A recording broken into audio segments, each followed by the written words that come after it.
Today, campaigners are urging King Charles to use his reign as monarch to call for an end to the UK's network of satellite tax havens that allow for almost £152 billion in taxes to be avoided every year.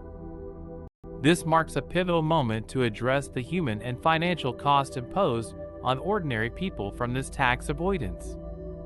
In a letter sent to both the King and the Prime Minister, Alex Cobham, the chief executive of the Tax Justice Network, requested that Charles use his reign to point the way to end this injustice. At the moment, the UK, its Crown dependencies, and British overseas territories are responsible for facilitating nearly 40% of global tax loss to multinational corporations and powerful individuals. The Tax Justice Network estimates this loss to be almost £152 billion a year, an amount equal to more than 3 times the annual humanitarian aid budget requested by the UN.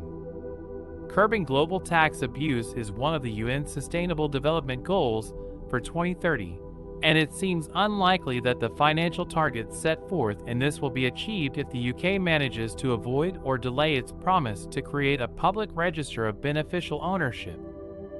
To combat this avoidance, the Tax Justice Network are calling for Charles to lead the way in creating tangible change, such as increasing the transparency measures applied to corporations and the wealthy and reversing the lost taxes caused by British tax havens.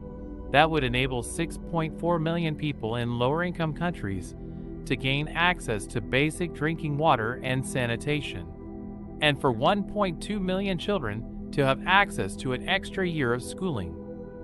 Whilst the UK government denied the claims made by the Tax Justice Network, they did agree that the Crown dependencies and overseas territories were self-governing and had the right to create their own policies, as long as they still fit international standards. It is clear that Charles's coronation is a noteworthy moment in history, and one that many are hoping will help end the global tax avoidance. Whether or not the King will take the steps requested by the Tax Justice Network, only time will tell. But one thing is for sure.